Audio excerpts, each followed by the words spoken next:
Hello, Akil. How are you? Can you hear me? Yes, I can hear you well. Thanks so much for inviting me. Thanks so much, Artur, for inviting me. My name is Akil. Akilnathan Logeswaran is the complicated long name. I work for Facebook and I work in a team called the Power Admin Program. The Power Admin Groups program is a program for Facebook groups who run some of the most active and most meaningful communities on our Facebook app platform. And I love to support them every day with the troubles they have, to get feedback from them, but also to help them be more engaging and get some inspiration. That's something that I love to do with all my heart. And that's why I chose today's talk about the power of community. And as a kickoff, I would love you to show me the power of global community. So no matter if you're watching this on YouTube or on the Facebook app, just leave us a few comments below and tell us where you're currently watching from, just so that we can see how many countries are actually represented and where you're watching from. I'll go in the comments later and check how many countries we got. That's super interesting. To kick off my talk, I want to let you know a little bit of a story. My whole talk is structured in stories because the whole power of communities is best presented by individual stories that all together fit in a big, more global picture. So the first story is my personal story. Tomorrow will be my day 60 that I'm working from home. And just a couple of days before I collected my laptop and my equipment to work from home, my girlfriend sent me this link to a Facebook group. The Facebook group was called Camden COVID-19 Mutual Aid. And it's a group dedicated to people helping each other out in the local community. They basically write in the description, looking to help people access food, complete errands, and particularly those who are elderly, disabled, or whose immunity has been compromised. So there are a lot of people that we can currently help, and that Facebook group was dedicated towards it. Without knowing how well they would be structured, I joined that group, always curious to learn more about how people are using our products. And in that group, I quickly found out that it was very well organized. We found a list of with 18 WhatsApp groups. So that Facebook group was leading to WhatsApp groups.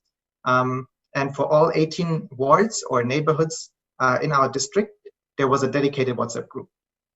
In that WhatsApp group, I joined that, of course, the one that is where I'm living. I will not share that with you, the name, but maybe you'll find out from some of the pictures of me online. In that WhatsApp group, we quickly self-organized and made sure that we could help each other out in the neighborhood. We built a spreadsheet with all the streets in this district on it. And then we decided to leaflet all together, each person individually, their local street. Some people chipped in with a template that we could print and fill in. And it was basically just saying, I'm your neighbor, I'm willing to help. If you cannot go out, I'm helping you out. I can go shopping for you, I can get medicine for you. If you want to have a call, or if I can walk your dog, if you're not able to go out, I can help you. That was really cool, and it really struck me how people in this neighborhood really came together. And helping one another in these times has brought me closer together with my neighbors that I had never met before, yet even talked before. Today, we're clapping every Thursday at 8 p.m. out of our windows. For the healthcare workers, we volunteer together by leafleting our neighbors' houses. And we communicate with each other through WhatsApp and Facebook groups. And we're even talking about, when all of this is over, that we can get together and actually have a fest and celebrate. So that's something that is so amazing that technology can bring us together. But the most amazing thing actually apart from being able to help other people, is actually that we received some calls and text messages from our neighbors who were really glad and grateful that they have neighbors who care for them and that they don't have to be alone even though they are alone in their apartment. And that really struck with me. And that resonates with me not only on a personal level, but also professionally at Facebook, where we set ourselves the mission to give people the power to build community and bring the world closer together. And how better to represent that than with these small individual groups.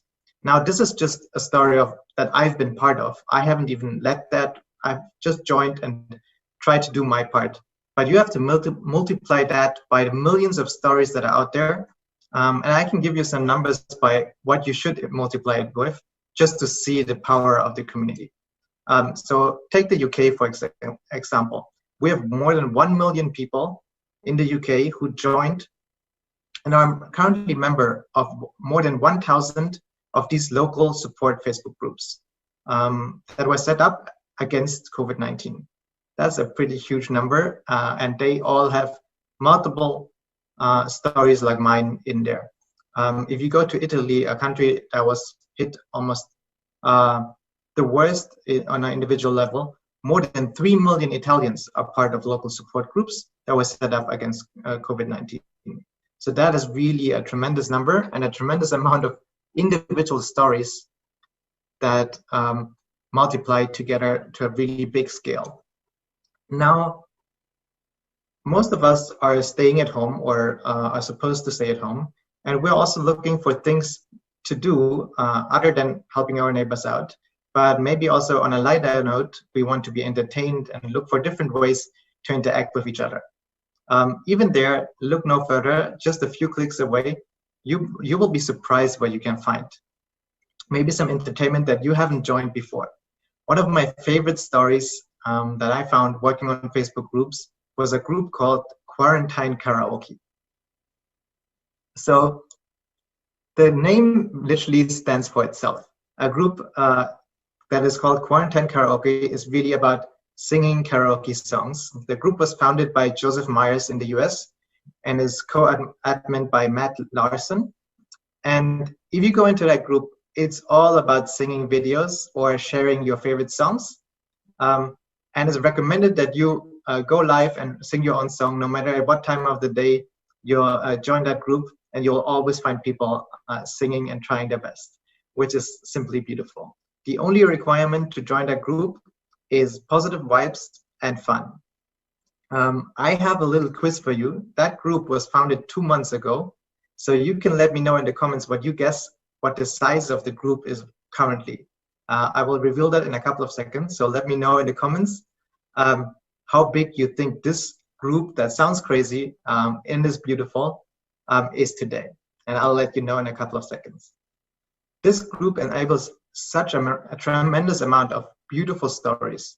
The stories, just like the one of that I read recently of Wyatt, a young girl who's 29 years old. She is not able to see, and she has loved to sing since she was a little girl.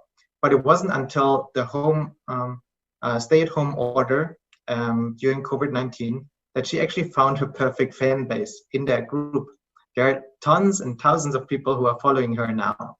And I'm going to reveal the number. The group that was founded 2 months ago now has more than close to 700,000 members. I have to check what the status is today. So if you're looking for some first-class entertainment, I'd recommend you to join that group and check it out. Now, of course, during COVID-19, the situation is different and very different for every single person. Some people might be well enough to look for entertainment, but it has also taken a toll on many people's lives.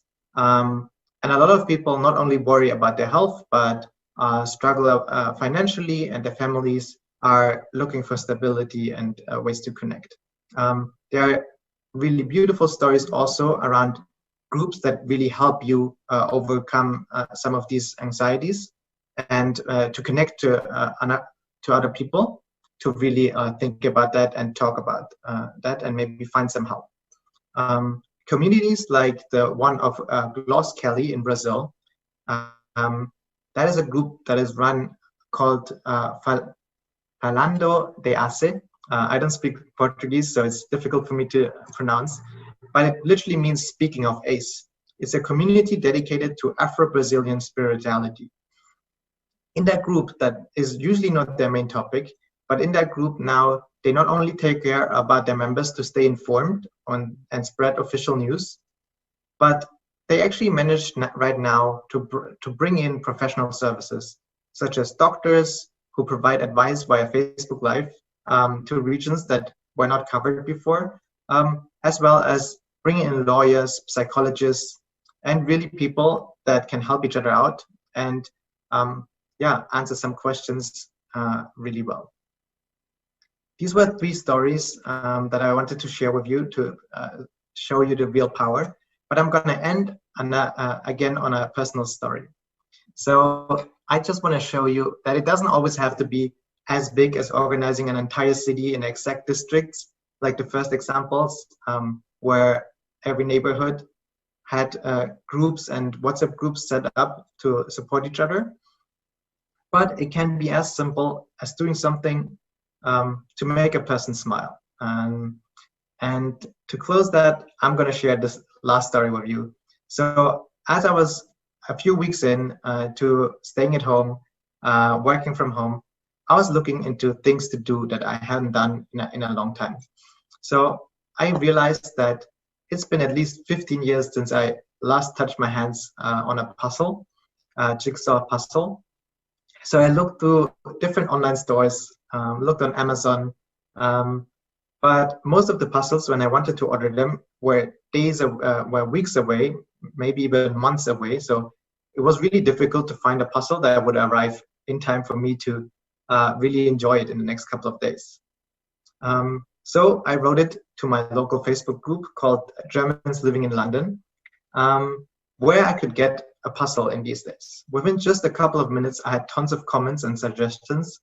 But when I woke up the next day, that was on a Thursday, I noticed a comment by a lady called Sylvie, and she had some puzzles and she was happy to give them away to me if I was interested.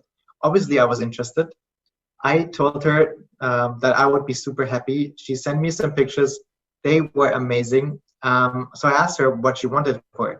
And she said, actually, she doesn't want anything. That's not the way it works. She just wants me to be happy. She asked me for my preference since she had a couple. And literally the next day, so on a Saturday morning, not even 48 hours after I had made my post, I had some puzzles that arrived to me. I have it here. She sent not only 1, but 2 puzzles within 48 hours from Wales to England, to London, and I could enjoy my puzzle. So that is the true power of community, where people like Sylvie represent the best of community that really is a place where we love to be and feel like we belong. And with that, I want to really give you also time to ask some questions. But I just want to let you know, I can guarantee you, no matter what your interest is, be it vegan bodybuilding, starting to cook, or singing quarantine karaoke, there is a Facebook group already waiting for you, or you can create it and have lots of community members to join. So go look for it and find a place where you belong. Thank you, Akil, very much. I will check immediately the questions, but I would like first to ask about your first encounter with the digital communication network, because this is also a community that was started, as you know, as an outcome of an exchange program in the US since 2016. And you met a lot of people from Digital Communication Network at our event in Montenegro. What do you think is the best thing about Digital Communication Network, and what do you think is the perspective for this community? Yeah, thanks for that question. To be honest, it was via a Facebook group that I first encountered the network. I was added to the Facebook group, I think by David, who's speaking tomorrow, David Timmis. And what I love about this community, this is now the third time that I'm part of a conference. I just love the diversity of the spectrum that you have, and really a lot of experts in so many different fields. And I've been reached out by a couple of people from DCN while I was working at Facebook, but also previously in my previous jobs. And I really love that there's a big community in Eastern Europe, Central Asia, but actually now it's really truly global, that support each other, and is always there to have your back. And I really love that, and that's why I come on a short notice to this conference. But I'm also happy to hopefully join offline once this period is over. Thank you. A question I get is, what's your opinion about the fact that some of the groups are actually businesses? So people are monetizing the groups. Mm-hmm. Yeah, I think it's an interesting opportunity. I think there's probably most of the groups are not monetizing it, but there are certainly ways to monetize a group. And I've seen groups that are professionalizing, where they actually are looking for solutions. And I've seen actually a lot of communities grow into that direction. I think at Facebook, we have done a couple of tests with monetizing groups with some admins. We're involved the group admins to see what they're interested in, and we're continuing to do that. It's always interesting to see, but it's also, I have to say, not for everyone that they actually want to commercialize their group. Most of the admins in the program that I managed, in the Power Admin program in Germany, Austria, and Switzerland, I think would say that they're not interested in commercializing, because for them it's really only about communicating and collaborating and helping each other. But there is certainly a interest for that, and I think we're looking into that and looking into ways how groups can monetize. Tell me, please, there was this event organized by Facebook for community leaders. It started, I think, 2 years ago. Is this program over, or it was changed, transformed in some way or another? Mm-hmm. We have a couple of programs currently for group admins and community creators. There was the Facebook Community Leadership Program that you're probably talking about. That was a program that supported very active communities to taking the next step and making it more professional. One of my admins that I support, Uwe from Germany, he runs a fathers group network in Germany and with the support of Facebook, he has managed to actually have a partnership with a stem cell organization that gets stem cells to test people and to get actually people to donate so that they can, it's a difficult word in English, but actually for people to, similar to donating your blood. And he has managed to get a partnership with that. We have programs like that still running. Currently running is the Community Accelerator program in a couple of countries, but we also have the Power Admin programs in 5 markets. Currently we have it in the US, Latin America, the UK, and the German-speaking region. But then actually a lot of resources are available for admins all around the world. On our website, we have on facebook.com/community. There's a lot of resources that we currently launched for admins. And now we're going to have actually a webinar every month on a couple of different topics, where I'm also going to present for the German market. But that's available in a couple of different languages. And that community website, I think, is available in at least 7 or 8 different languages. And one last question, please. You mentioned some interesting ideas about the community, getting together, especially in the response to this crisis. But also in your position, you managed to see a lot of different communities dedicated to different issues.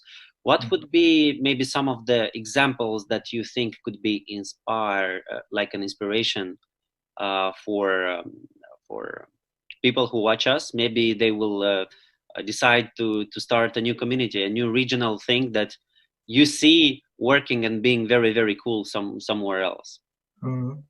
That's really difficult to pinpoint one of the ideas, because it's one thing that I love about my job and why I wake up every morning and be like, I'm excited about starting to work again, is that it's so different. I have communities literally organizing themselves as truck drivers. I have nurses groups. I have people who are vegan bodybuilders or vegan athletes. I have religious faith-based groups. So it's really you literally whatever your thing is, there is a community. It's just often that we don't realize it in the place where we are offline, and when we take it online, we often find communities like that already exist. Or once we start building a community, then it actually grows. For example, in my case, why I actually got this job was because I also started communities, and one of the communities that I started was a Tamil student network in Germany, Austria, and Switzerland, which is basically a minority that, as refugees, came to a German region. And I didn't think that many who study when I first asked around, but then I started the Facebook group, and within 3 days, we hit 1,000 members. So it's really interesting how fast it can grow once it's established. So I would really just advise everyone to really think about what they're really interested in, and then go online and look if it's already there, or start it for themselves. So groups are cooler than pages, or at least you organically can grow them faster. I think one of the really big advantages of groups is that it's the communication is from every side, and everyone can interact with each other without needing somebody to say you have to interact here or here. Somebody can manage and moderate it, but literally it's really open to what the members make out of it. And now really the last question. We have a lot of communities, groups of cities, villages and so on. What would be some of the activities and things that can happen there in order to develop these groups and communities? Yeah, I think city groups is a very special case. It's very interesting, and it's a big segment that I've seen in my region as well. There's a lot of cool things that they can do, that they can organize together. Currently, for example, during COVID-19, I've seen groups where they get public officials to do a Facebook Live to actually reach a lot of people. I've seen actually groups in the UK holding a panel discussion with Facebook Live with politicians that run for office, and actually reach way more people than all the offline events. I've seen last year, especially, a couple of city groups organized a city guide. And it was an effort of different Facebook groups together, showcasing, for example, the vegan restaurants in the city, then the sport activities in the city. So you have so much information in the city group, because you know what the community members see on the streets, what they experience, but they have all the knowledge. So if you compile that and structure it, there's really no limit to what you can do as a group together.